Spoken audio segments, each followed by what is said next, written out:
सुल्तान राही। सुल्तान राही Pakistan film industry के सुल्ताने आजम थे। उन्होंने अपने 40 साला फिल्मी कैरियर में कमोबेश 800 फिल्मों में काम किया।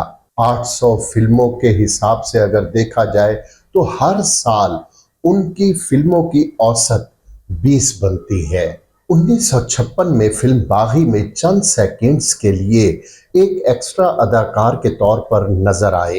ये कोई मुनफरिद और अनोखी मिसाल नहीं थी, क्योंकि मुतअद्दिद बड़े फनकार भी एक्स्ट्रा अदाकारों के तौर पर सामने आए, लेकिन मुसलसल 12 साल तक छोटे मोटे किरदारों में 100 से ज्यादा फिल्मों में काम करना एक मुनफरिद मिसाल थी।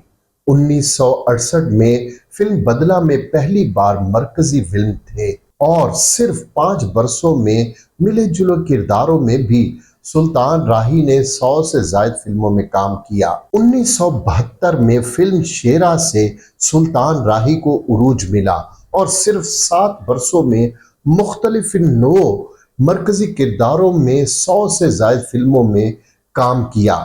1975 में फिल्म वहशी जट ने पंजाबी फिल्मों का अंदाज बदल कर रख दिया और वो एक्शन फिल्मों के बेताज बादशाह बन गए थे। 500 से ज्यादा फिल्मों में एक जैसे किरदार सुल्तान राही ने अदा किए और फिल्म बीइंग फिर भी सुल्तान राही से बोर नहीं हुए। 1979 में फिल्म मौला जट ने सुल्तान राही को ऐसा अरूज बख्शा कि जिसकी कोई दूसरी मिसाल ढूंढे से भी नहीं मिलती।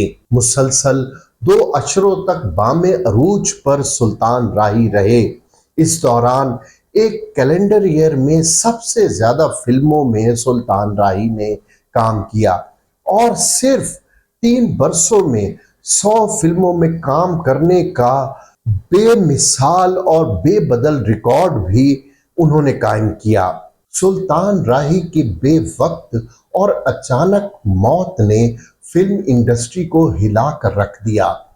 फिल्म इंडस्ट्री को सुल्तान राही की अचानक मौत से जितना नुकसान पहुंचा, ऐसा नुकसान शायद किसी की भी मौत से नहीं पहुंचा।